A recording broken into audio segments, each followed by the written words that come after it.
friends. Welcome to this week's League of Legends Anonymous podcast.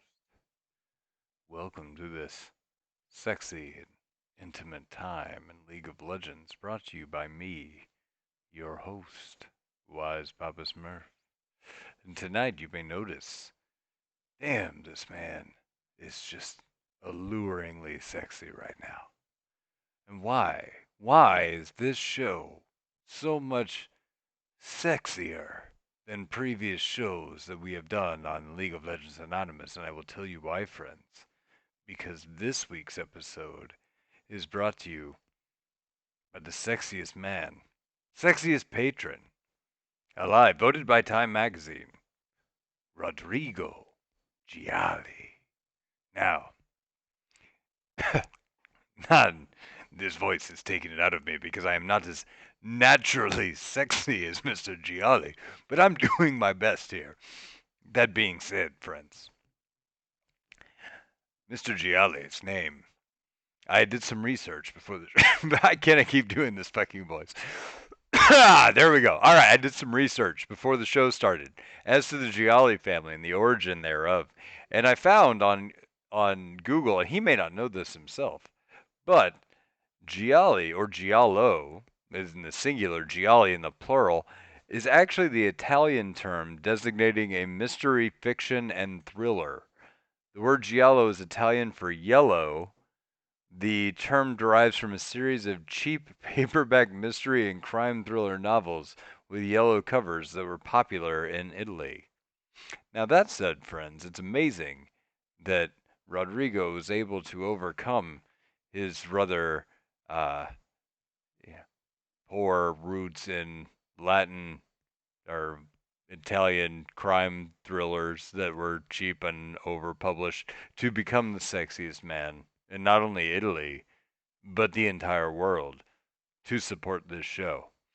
So thank you again, Rodrigo. We really appreciate you. And, I know you had a busy day of being handsome, and I appreciate that you took some time out to support the show for what you did. So enjoy this week's episode, sponsored by none other than Rodrigo Gialli.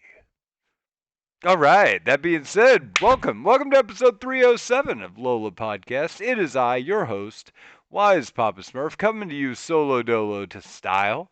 I haven't really got too much to talk about, except I kind of want to just chat about what's been on my mind lately, and that's, the game of League, improvement, kind of what our hopes are to get people to a better place, and growing the community and things like that. This may be a relatively short episode in comparison to others because while I'm fully capable of talking endlessly, I haven't really pre-prepared a lot of material, so we'll go off the cuff of kind of what's on my mind. And maybe traditionally I always say, oh, this may be a short episode, and then I go an hour, so who knows.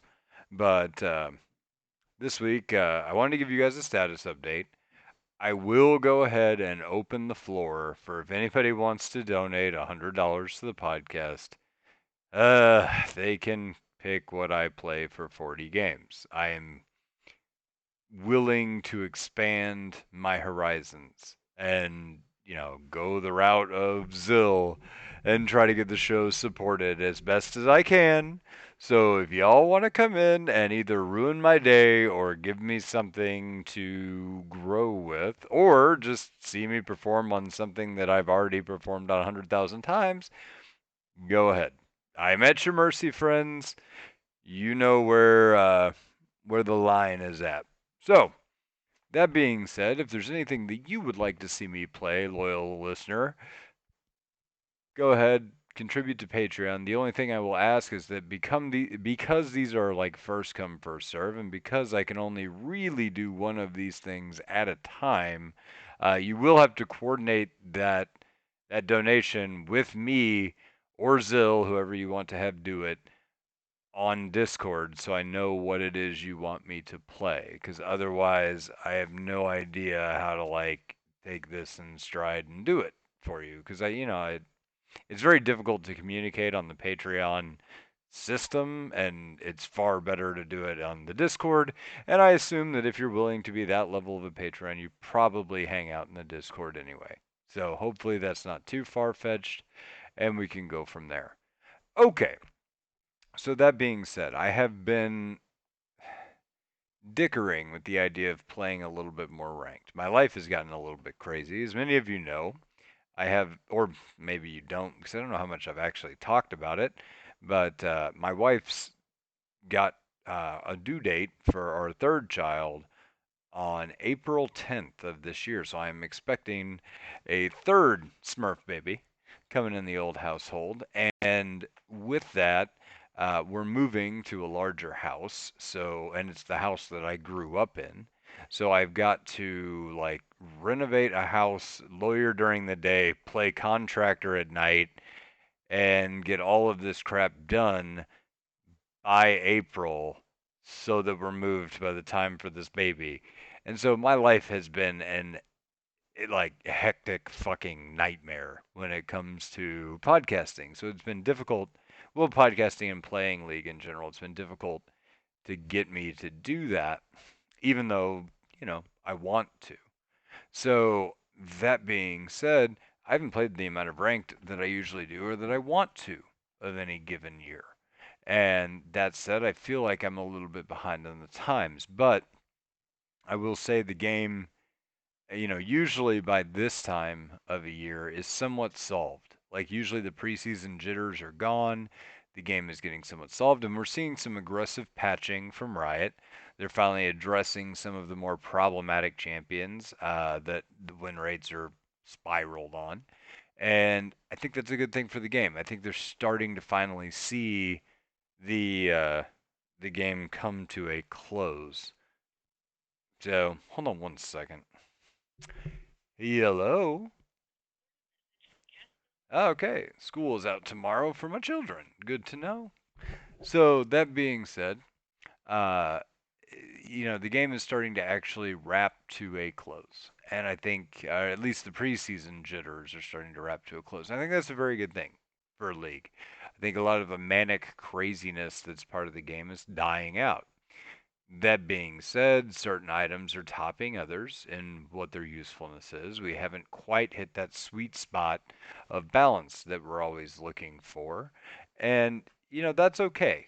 That's fine. Like the game is still it's still coming along and metas are bound to shift, but at least they're making moves to address some of it. And that's like the Samira thing. Samira's getting a lot of nerfs. That's needed. Honestly, it's a fundamental kit problem that's not super correctable. It's just like Akali was originally. Like they took off several things that made her ridiculously OP, and she still kind of has a kit problem that isn't really addressed, but her win rate's at least not in problem territory. But playing with her or playing against her is a frustrating experience that I think that could be taken down a bit. And in the past, there have always been champions. Like I've played since season, I don't know, 2. And there have always been champions that have like been super irritating and people complained about playing against. They're like, "Oh, this champ's garbage. It's hard. It's impossible. It's totally broken." Like Fizz was always brought up. I don't really think Fizz is broken. I don't think Fizz has really ever been broken, but I think it's one of the most frustrating champions to play against, and for a good reason. The troll pull makes it very difficult to like counter trades. You've got a very short window to do it, and so I can see, and against somebody like TF, it's like, oh, everything that I do revolves around a stun that you can flip on, and there's nothing I can do, right? Like I automatically lose every trade as long as you flip my stun. Okay, I get that that's a frustrating play pattern, and I get that that's like not a design that you would particularly like, but once the champion is loose in the game, TF does a hell of a lot more than Fizz does in a team fight in closing out the game. Fizz is pretty one-dimensional even during laning phase, but particularly after. Like you got to blow somebody up, and that's realistically all you can do. It's yeah, you can flip cooldowns and whatever and try to like blow up two people and Zanya's or whatever, but realistically, like your job is assassin, and that is it. So the trade-off there is like, yeah, you really don't do much. Like if you're ahead, you can crush some people. You get one, maybe two kills. You're hard to kill, but you don't do much aside from getting those kills. It doesn't like translate into a global lane dominance or a global map dominance like somebody like TF would be able to do. And the trade-off is TF gets blown up by Fizz in the laning phase. So it's fair when you consider the game in like a zoomed out viewpoint. And the whole reason I'm even having this discussion is I do want to talk about new champions while I don't have everybody here to disagree with me or to stop or zoom me out on the discussion. I think Riot has. I mean, I've said it before. I think they've screwed up with new champions. I think the kids are overloaded. I think they're finally figuring that out. And I think they've released this stuff with a big, unbalanceable nightmare. I think that's hard, right? It's hard to do. Like, you never know until you let the monster out of the cage exactly how badass it's going to be. And I understand that. But, like, some of these kits are kind of inherently unbalanceable, which makes it a huge problem. So, I look at champions like Samira. Like, I get that there's a Devil May Cry homage, and that's why she gets a knock up with her pistols. I get that you wanted to incorporate Windwall on another champion that wasn't Yasuo, and you felt like you needed to give her some sort of safety with her dash in, dash out, dash back in kind of play style that's meant to be high risk and high reward. I I think that that is a cool design. That in and of itself would be incredibly frustrating to play against. Period. Just would be. That many dashes, that many movements. It's the same kind of shit that makes Katarina frustrating to play against. Um, but throwing a wind wall on that with no real opportunity for trade back when ADCs are already essentially a glass cannon. I've seen like a 0-4 Samira kill a Fed ADC really without reprisal because you can't. Like you're dead by the time the wind wall goes down. And so where's the meaningful counterplay to I can't hit you? Right? Like if we did that, think about like a professional sport, like boxing, right? Like if I tied somebody's hands behind their back and said, you have to box for the first 30 seconds of the match like this, what's the outcome going to be? Like, vast majority of the time. I mean, I guess they could pull that Ali on the ropes shit where he, like, dukes and dodges and ducks and dives every punch and, like, shimmies at the guy. But for most boxers, you're going to take a beating before the fight even starts, and then you're already three-quarters of the way to, like, nap time on the mat. That's not an even playing field whenever I can shut down literally everything that you can do. I don't know why this crossed their mind as something an ADC needs to have in their kit at all. Like, kit's balanceable. You just need to take away a lot of that. She'll still be frustrating to play against because Katarina's frustrating to play against. But she'll be balanceable. She won't be banned every game. And I think you actually could have something there that's worth a shit. As it stands right now, if you keep releasing champions, you just have to keep giving us more bans because I don't want to play against any of this shit. And old champions get it even worse because they're just so massively outclassed that you can't play against the new stuff. Like, you just don't stand a chance. How do you play Brand when everything has 1,000 dashes? and your kit requires you to land a skill shot to do anything. I mean, the short answer is you really don't. And that's sad to me because like there are so many champions that like Kiana. I feel like Kiana is secretly OP and nobody's even touched her. She's just not popular. Like nobody bought into the mythos of this is a champion that you should play. Okay, cool. I mean, I get it, but I think if people actually played her, they'd be like, God damn, this bitch is OP! And she is. But she doesn't see a whole lot of stage time. So she flies under the radar. That said, in picking up mid, I find it incredibly difficult because, as many of you know, I kind of switched from support to play mid for a while to see if I could improve that aspect of my gameplay. So I understand laning a little better, particularly in a solo sense, and I can apply a lot of the stuff that I know to a different area. So I can try to improve my game overall. And, for the sake of like a refreshing citrus blast of something fucking different in the game I've played in the same role for like 7 years. That said, like I get the impression from playing mid. Okay, a lot of you that listen to this show are, I don't know, under 25. So you may not follow this exactly, but I'm going to shoot from the hip and maybe you'll understand where I'm coming from.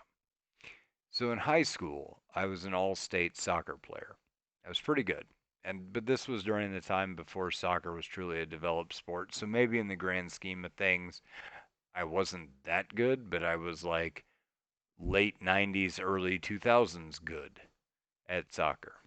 So, that said, I really enjoyed the sport. I tried really hard in high school to get better at it. I ran a lot. I was in great shape and I could play. Like, could, hit heads with a cross and stuff like that, like on the run. Um, Bicycle kick, the whole nine.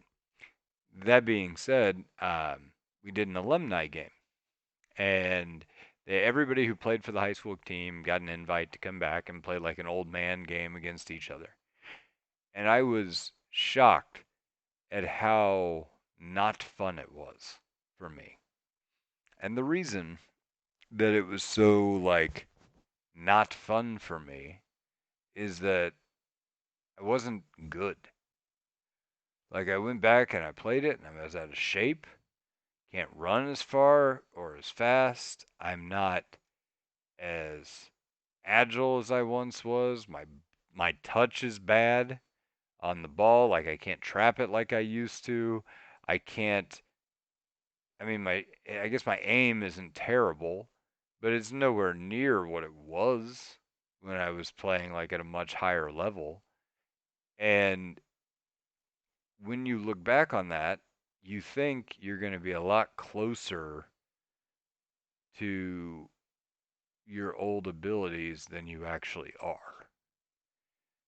And there's like a depressing moment of self realization where you're like, I am nowhere near as good at this as I think I should be, or I feel like I was before I proved to myself that I'm nowhere near.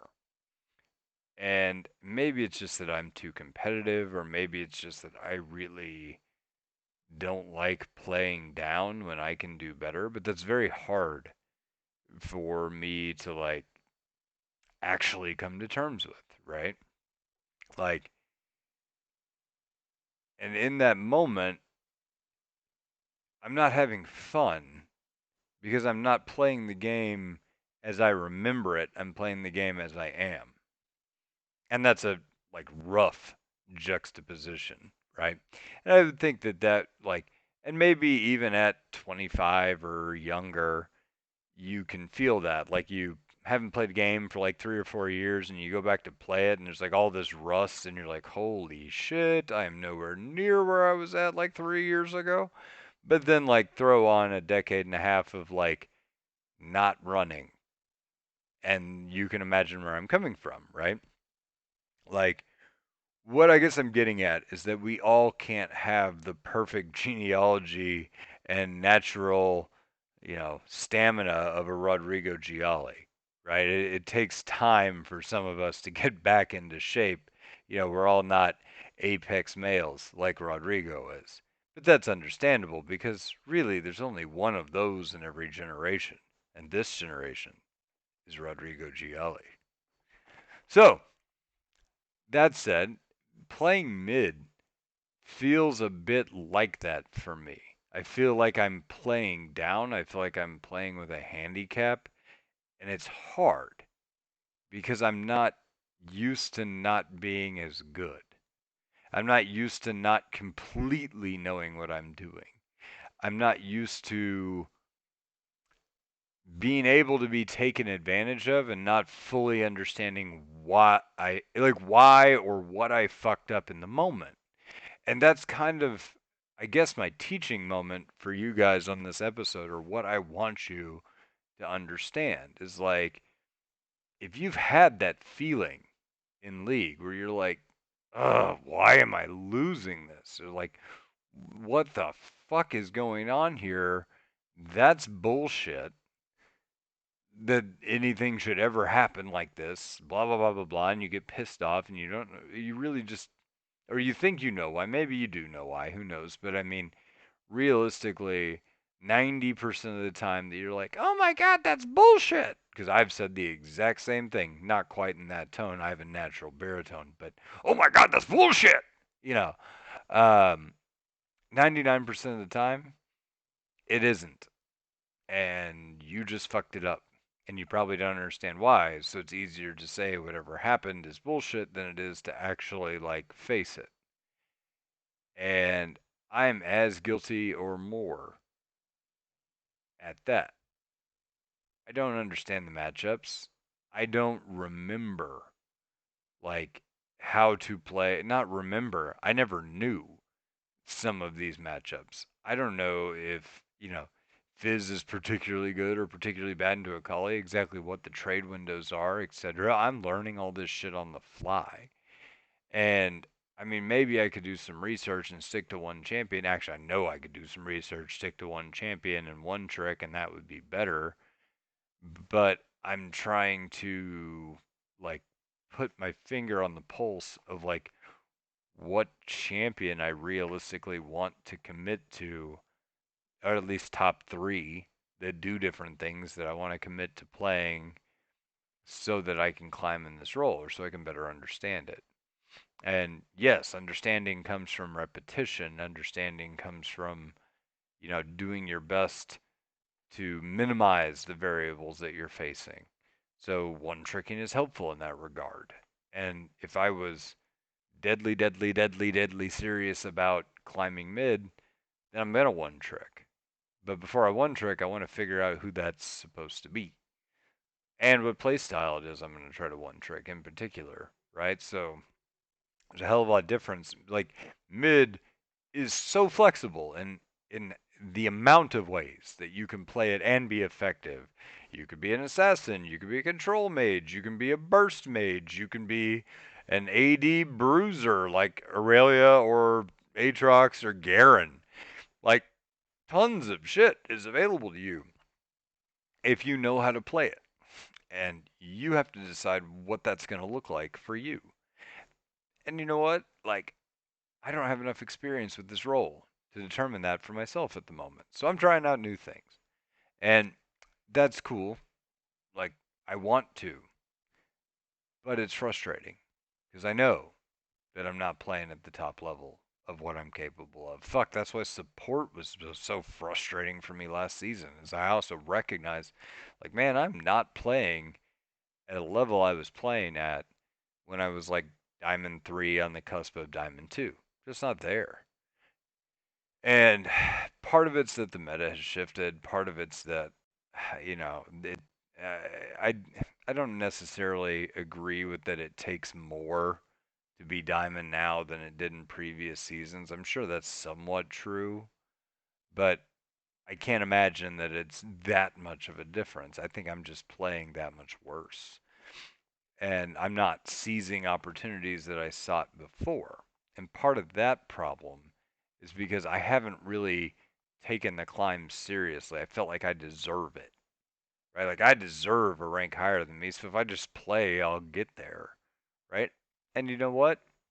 Nobody deserves shit in this game. I don't deserve shit.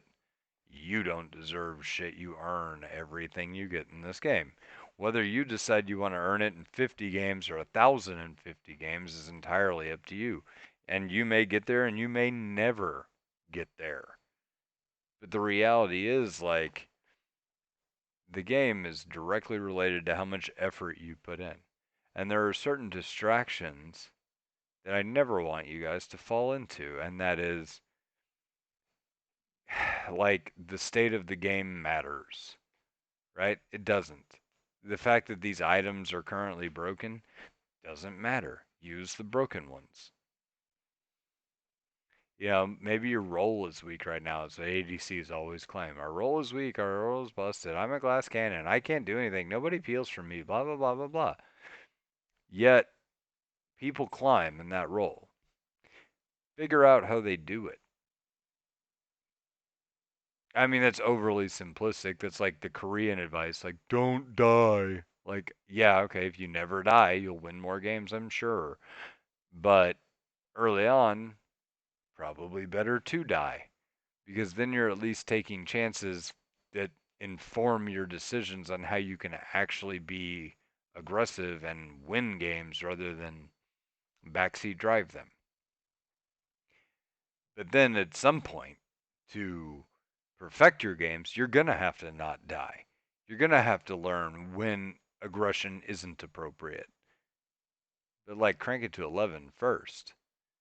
But that being said, I don't want to get off on that side note because I've harped on that like 1,000 times over the course of the podcast. But all of that said, don't fall into that trap of there's nothing I can do. There's nowhere I can go. There's, oh, my team sucks. This sucks. That sucks. It's a bad matchup. That item's broken. I can't adjust, right? The only reason that you may be holding yourself back is if you have an like F tier champion and you're one tricking it and it's just garbage. You pick an absolutely garbage champion in a role that is not fitting for them, it will be much more difficult for you to climb. So don't do that.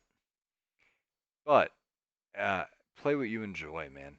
And if that is a garbage champion, play what you enjoy, understanding that you are gimping your ability to climb. And that's fine. Enjoyment matters. If you're going to play 1,000 games of League in order to climb or get your true rank, then yeah, you might want to enjoy those games you played rather than suffer your entire way through it. Because guess what? You're not going to do anything if you feel like you are absolutely fucking suffering through it. Period. Right? But like, okay, good example. I decided this Christmas, every time Christmas rolls around, like I'm fortunate enough that I have enough money that if I want to buy something for myself, I do. And that's awesome. Like that's the one benefit of being like a adult, right? Is that if you budget right, you can buy yourself shit you want. Okay, cool. I'm kind of like at that point in my life where I can afford to buy myself shit if I want shit. That's cool. But there are certain things that's like, God, I'm never going to spend that money because I'm also inherently cheap because I don't have a ton of money. I just have some, right? And that's nice. But for example, I've always had this idea that I wanted to play a musical instrument, like learn how to play the guitar, or learn how to play the piano, or learn how to play something. But I haven't ever owned a musical instrument that was worth a shit. Well, I guess I got a harmonica, but regardless, I haven't ever like got a real musical instrument to try to learn how to play, except like Guitar Hero, but that doesn't count. That being said, um, for Christmas, I generally ask for things that I would never buy for myself, but I've always been curious about. And so I asked for this year for guitar and the game Rock Band. I have learned to play some guitar, like some basics and fretting and strumming and stuff like that. And I'm like really bad. I've only had it since Christmas, right? So I'm like 2 months in. And I can play like, I don't know, 70 or something percent of a Train song now. So that's cool. So I'm like pretty kick ass at Drops of Jupiter now after playing it 10,000 times. But like, my whole point is the way that that game breaks down guitar can easily be applied to League of Legends.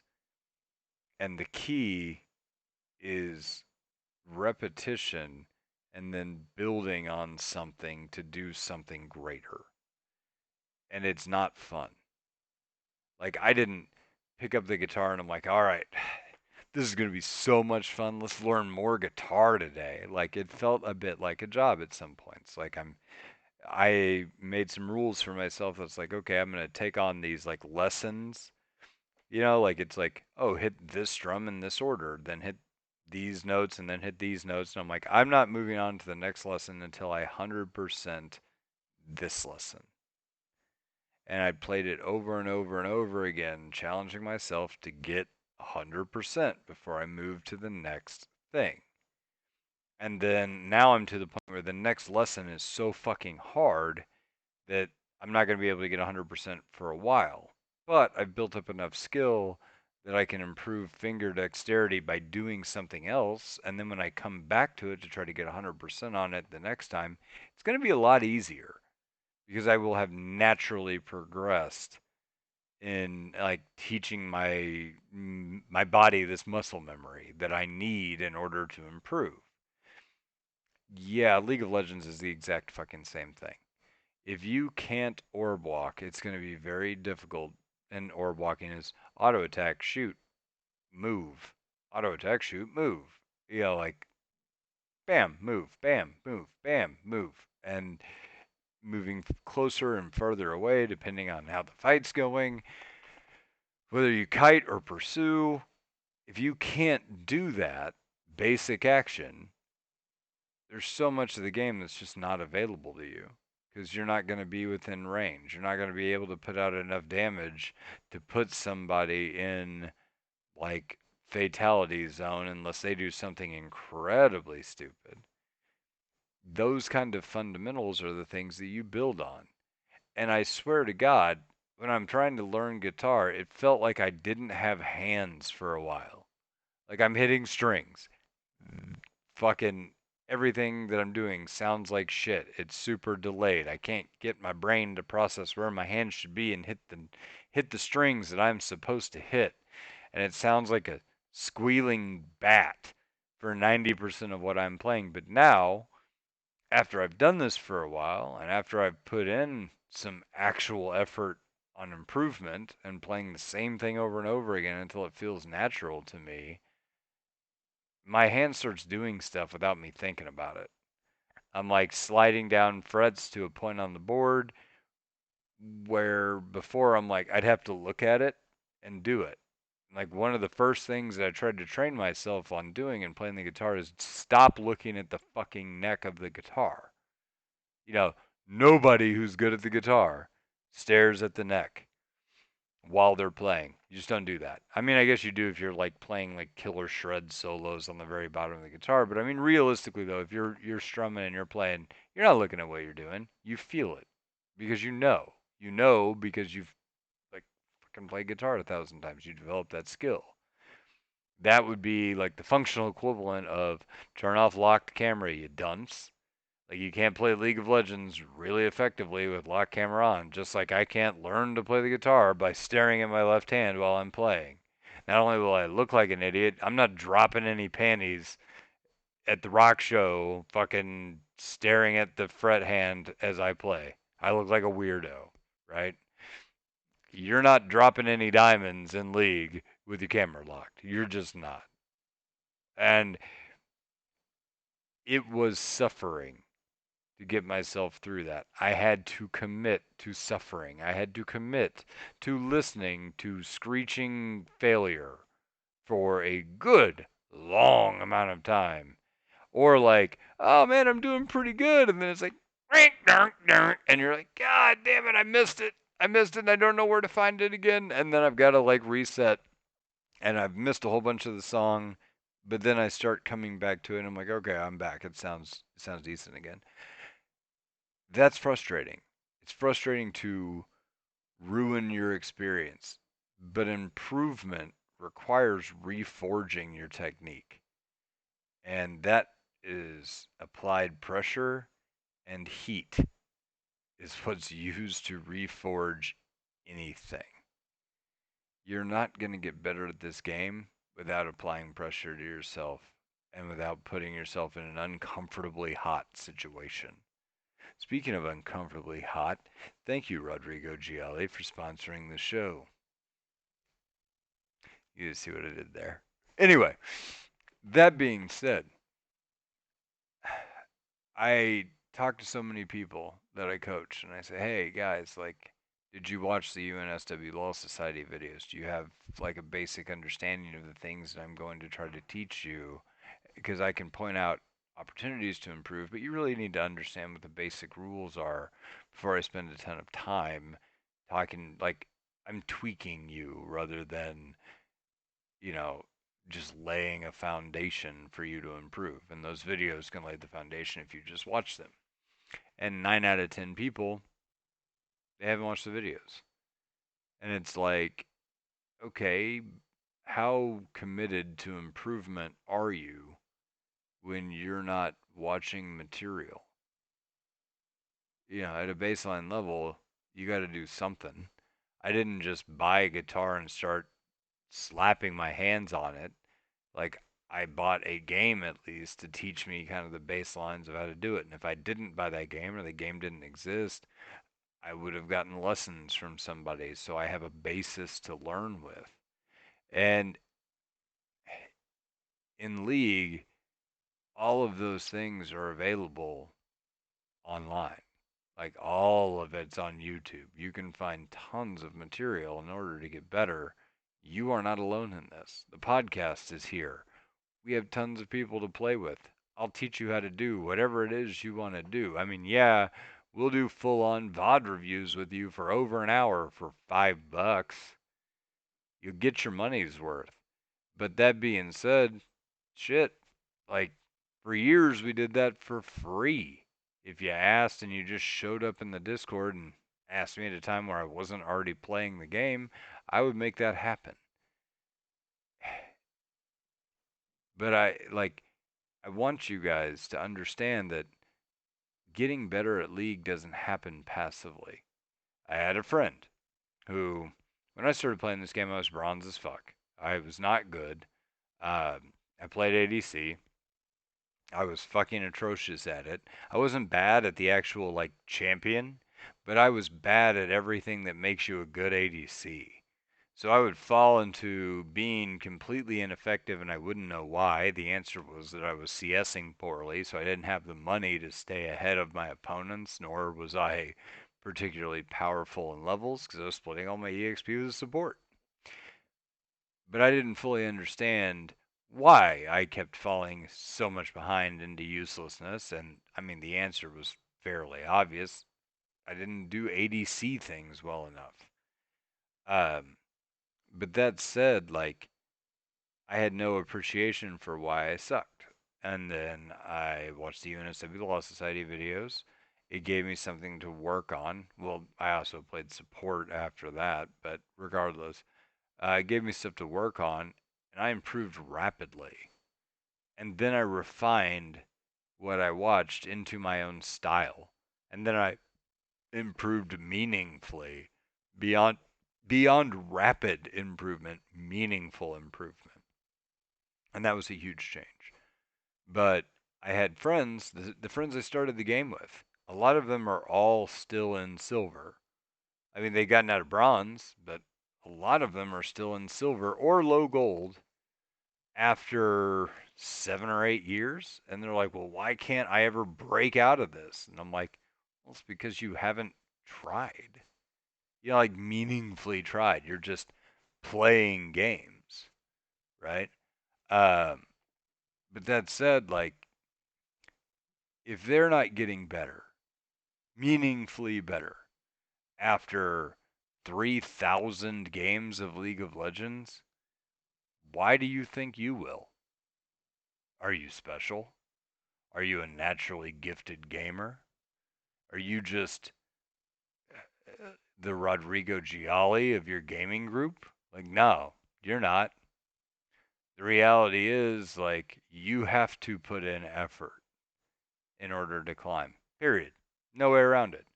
If I want to get better again, I've got to put in the effort. Realistically, I'm kind of undercutting that with I'll play anything for 40 games for $100 on Patreon. But, frankly, my rank is immaterial to me right now. What matters to me is playing the game and deriving enjoyment out of it. I got to a point where my competitiveness was detracting from my joy. This became like I don't want to say a job because I didn't have enough drive to actually like put in work, but I had expectations that were preventing me from having fun. And that's fucked up. Like, I was a victim of the exact same mentality that I keep telling you guys is a problem. And I know that's a problem. But when you're not enjoying the game anymore, you really need to take a step back and think of why. And yeah, like I'll be the first to tell you, Riot released some fucked up champions that make the game less fun to play. I fully on board with that. Like I think that's fairly undeniable at this point. But if you're not enjoying the game because your your expectations are greater than your skill, then you need to reevaluate. And the answer most likely begins and ends with you and what you want out of the game. I have found that I enjoy playing with the guys more than I enjoy the climb. I don't know that I'm ever really going to try to peak ever again. I mean, I'll play enough to get to plat so that way I have some street cred, but I don't know that I ever want to chase diamond again. Maybe I will one day, who knows? But I mean, realistically, I've got enough going on that I don't feel the need as much to do that anymore. That being said, I want to enjoy my pastime. A lot of people want to enjoy their pastime, but they want to get better. You can do both of those things, but effort is required to improve. Effort is not required to enjoy yourself. And sometimes effort and improvement can interfere with self enjoyment. So be like aware of what it is you're trying to do. Like set your mental straight before you play the game. Understand, like set a goal. And like if you listen to any like okay, so I went to business school before I was a lawyer. And in business school, a lot of the stuff they talk about is like the ability to be efficient in what you do, how to maximize what it is you're trying to do, putting the least amount of resources into it as possible, and achieving something, like achieving a purpose efficiently. Okay, let's apply some of that to League of Legends then. So, a lot of what they talked about in business school, which I thought at the time was total bullshit, was goal setting. They're like, oh yeah, you have to visualize yourself doing the thing, and then you achieve it, and you say, this is going to be my short-term goal, and then this is going to be my next-term goal, and this one, and then this one, and this one. And I'm like, the fuck? I can just say, this is the thing I want to do, and then work my way towards that thing. it isn't until I became much, and I think a lot of that was like, I don't know, maybe cockiness on my part because I never had difficulty at that point in my life of actually achieving any of the goals that I set out for myself to do because most of them are academic and academics came pretty fucking easy to me. I mean, hell, I became a lawyer eventually anyway. That said, like, I never understood the importance of, like, air quotes, goal setting and goal setting in, like, a reasonable, attainable chunk, right? I always thought that was like I'm going to spend 3/4 of my time planning on what I'm doing and never actually doing anything to get it done. And okay, there is value in planning. It's not something I ever put a lot of stock in, but now that I'm getting older, I kind of recognize the wisdom of that value. Okay, so let's talk about what it is I'm actually beating around the bush and talking about. Setting attainable goals for yourself and then cracking those goals is a real foundational, motivating forward motion. So I used a lot of words there, but I want to like bring it back to common sense. I set a goal. The goal is attainable in the short term. Whenever I attain that goal, I get a like hit of dopamine because I achieved something. Right? I have a check mark off the list of something that I'm good at. And then I can move on to the next thing. And then I achieve that thing and I have a check mark. And it is motivating because I see myself progress. Now, if I set my check mark at achieve diamond, then I don't feel like I've done anything. In fact, I feel like I have failed whenever I haven't yet got there. And even though I could be, if I had written these things down in achievable bite sized chunks, I would be getting that feedback of, okay, I'm getting closer. I did this thing, I did this thing, I did this thing, and I did this thing. And now I'm this much closer to being able to do my ultimate goal, right? Um, yeah, short term and long term goals actually make a difference. And that's because of human psychology, not because you're actually doing anything.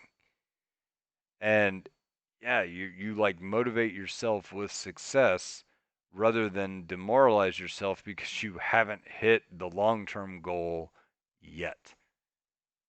And whether you take the time to set the goal or not is immaterial because it's going to be real to your mentality even if you don't.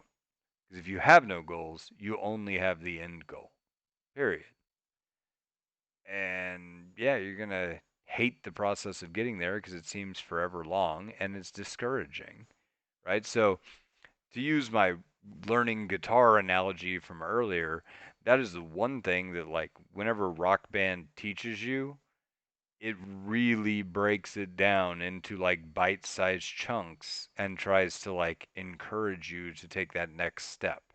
So like for example, I told you guys I'm like I can play like 80% of the notes on a train song now. Whenever I first started, it put in like 10% of the notes. So if I was playing along, it'd be like bong, bong, bong, and that's it. Like I'm not playing the song. You wouldn't be sitting in the room and be like, "Hey, that's that fucking train song." You know, you'd just be like, "Oh, that guy's just jamming out a note every several seconds. This is awful to listen to. I wish he would leave the room." But as I was able to do that, it's like, hey, you hit 80% of the notes. Good job. We're going to add in 10% more notes. And I'm watching my progression of like my mastery of the song go up. And the song gets harder and harder, and there's more and more notes. And then there's like hammer ons and pull offs and stuff that, okay, now I'm actually making ground and I feel like I am doing better. I still can't play the fucking song yet in its entirety. But like if I could, like I feel like I'm closer. If I had just started and I said, I just want to learn that fucking song and that's what I'm going to do, ding, ding, ding, ding, ding, and then I suck, I'm going to say, fuck this in like the first 10 minutes because the task is too huge. You've got to break it down into bite-sized chunks. And by the way, chat, it is Drops of Jupiter that I am playing over and over and over again. So, yeah, say a short prayer for my sanity and the fact that I'm playing Drops of Jupiter like 10,000 times. But that song is fucking easy. So, thanks, Train, for making a good I just learned guitar song into a hit single for the early 2000s. That being said, learning, like, dude, it's a battle against yourself. It's just like doing anything else that's hard, like weight loss or working out or whatever. If you're committed to doing things over and over and over again, you'll get better. If you're committed to just playing games over and over and over and over and over again, you'll get maybe a little better. You'll go from silver to low gold. But there's a certain cap that you're going to hit that will glass ceiling at some point. And you're going to find out roughly where that is because you'll just stop improving. And I don't want that for you guys. I think that's a lot why a lot of you people listen to the show. Well, that and because we're all entertaining and, you know, handsome like Rodrigo Gialli. But if you don't come here for our dashing good looks and charm, wittiness, and humor, then you're trying to get better at the game, or at least you're interested in that prospect. Don't waste your time doing nothing. Don't waste your time playing without a set goal. Set something achievable. I want to get this much CS by this many minutes every game. And then whenever I do that consistently, I'm going to bump it up. Or I want to have a ward out in this bush because I keep getting ganked from this direction. I want to look at the map this often, right? I'm going to play that stupid map thing in the background while I'm playing so I get good at that, right? Set a goal. I want to get the first 3 dragons of the game. I want to be there when the dragons spawn, ready to take them. You know, shit like that. You can set these realistic goals. As I'm clearing my jungle, I don't ever want my red or my blue buff to be up for more than 10 seconds after they spawn. You know, or unmolested for 10 seconds, right? They don't just stand there. I'm going to be on it. I'm going to time my jungle route so I'm there and I'm present, right? I want to be counter ganking this lane by this many minutes. And that's a little checkbox you can do to make sure that you achieved what you were intending to do. And then as you keep doing that and it becomes regular and it becomes natural, move on to one of the other dozens of things that I just said, right? Learn how to play your champion. You know, if you're like, hey, I want to make sure that as this fed assassin that's strong at level 3, I get a kill or press a kill at level 3, right? Like, if you're Shaco, you better be getting kills in the early game. And if you failed to get kills in the early game, you fucked up pretty spectacularly because you're going to scale into hot fucking steaming dog water. So, yeah, make achievable goals. Set what it is you need to do to be a success and then chart those things, or you won't. If you don't hold yourself accountable, that shit just does not happen. And if you care, if you honestly care about improving, do it. And if you don't do it because it seems too hard, you're going to stay on locked camera. It's not that big of a deal, and you can make 100 excuses why that's something that you're going to do or behavior that you're going to justify not changing. The reality is you just don't care. You just don't care about getting better, right? Like, and I'll tell you, League of Legends is a pile of little things that add up. And the higher you get on the ladder, the more important little things are to success. Oh my God, that guy has 5 more AD than me. That's going to matter now. Where in bronze, it doesn't fucking matter. There's so many free trades that go on that 5 AD is a literal meaningless advantage. But as you get higher and higher up the ladder, it is a game of inches. And improving yourself, even by tiny little steps, fucking matters. Here's an example of what it is I'm talking about. I have a hotkey for leveling up my abilities. I know what ability I'm going to level the second I hit that level.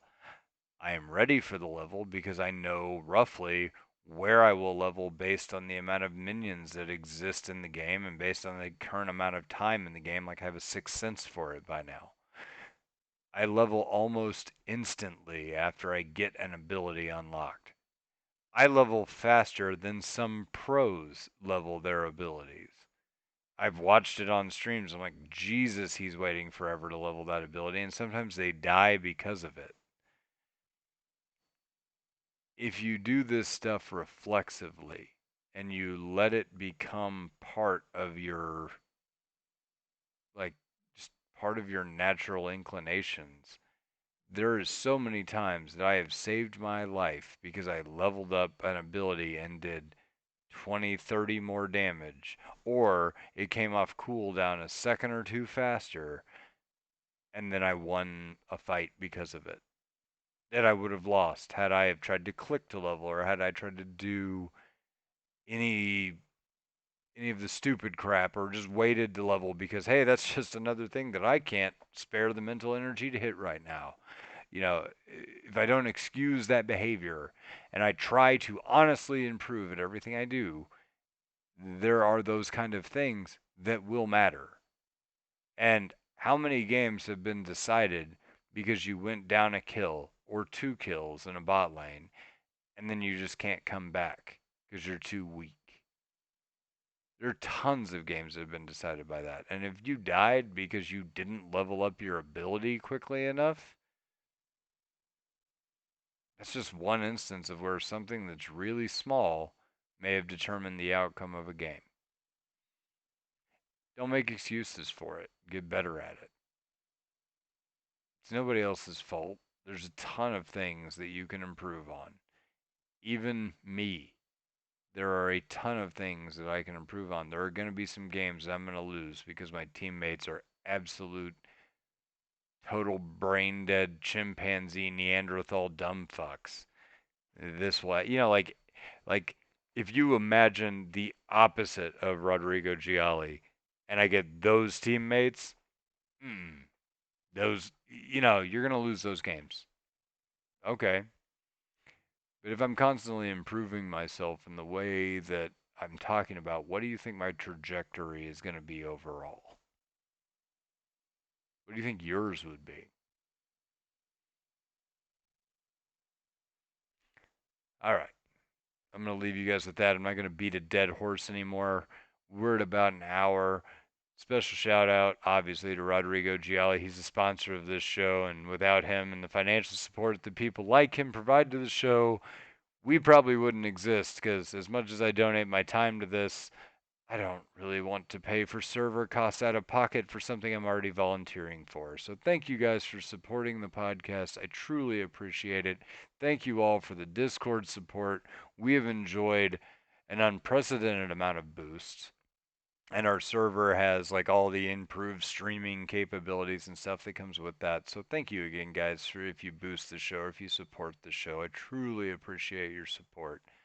Um, some announcements. I have made changes to the Patreon levels. You will see kind of the new things we're offering where for $100 you can pick who we're going to play in ranked, or for $50 we'll name a show after you like we did today and give shout outs, throughout the show as much as I can remember to do it.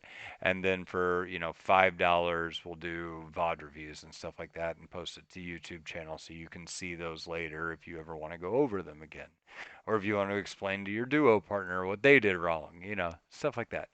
Um, we do offer those support levels, and I've updated those to reflect more accurately what it is we are actually doing. Other than that, I think Ponderous is talking about putting together a Smash Brothers Melee tournament. So if you're interested in that, do an at Ponderous Sea Lion in the Discord, and I'm sure he'll be happy to add you to that. Um, Other than that, I have, like last week, I did a shout out on the show saying, "Hey, come play with us," and somebody in the Discord was sitting there ready to play with us and did. We played like 3 games with the guy. He was pretty cool. That could be you, friend. Step up into the Discord. Come play with us. We're really not scary people and we're pretty inclusive. So, as long as you're cool and just come hang out, we'll play with you. Hell, even if you're not cool, we'll play with you. So, come be part of the community, hang out. Like, that's the heart to me of the podcast is not this. It's not the product that you listen to. This is bonus. The heart of the podcast is the community, like the group we have of people that all play together and enjoy each other's company, right? I want to look at you and be like, oh, hey, Walford's on, Wally's on, Torella's on. Oh, Double Sniffed is here. I want to be able to pop in and see a name. This place is like Cheers to me, where we all come in and it's like, Norm! Be Norm. Come hang out. Even if you're Cliff, come hang out. We need you too. All right. So that being said, there are invites to the Discord on the Patreon. I think it's stickied on the Twitter as a permanent invite. I think there's also one on the podcast website. Come join the Discord. Come hang out with us. Be a part of the community. You are invited right now. And don't be shy. All right. So that being said, good night, everybody. Thank you for listening, and I hope you enjoyed this episode. I figured I would do a solo just to kind of give everybody a break. It feels like after the holidays and everything, everybody's kind of been on the wanting a break from podcasting, so I went ahead and did it. I hope this is okay, and I hope you all enjoy it. If not, we're gonna try to do the same thing we always do next week and bring everybody back. And I hope you all enjoyed the TFT episode we put out this week as well. So thank you and good night, everybody!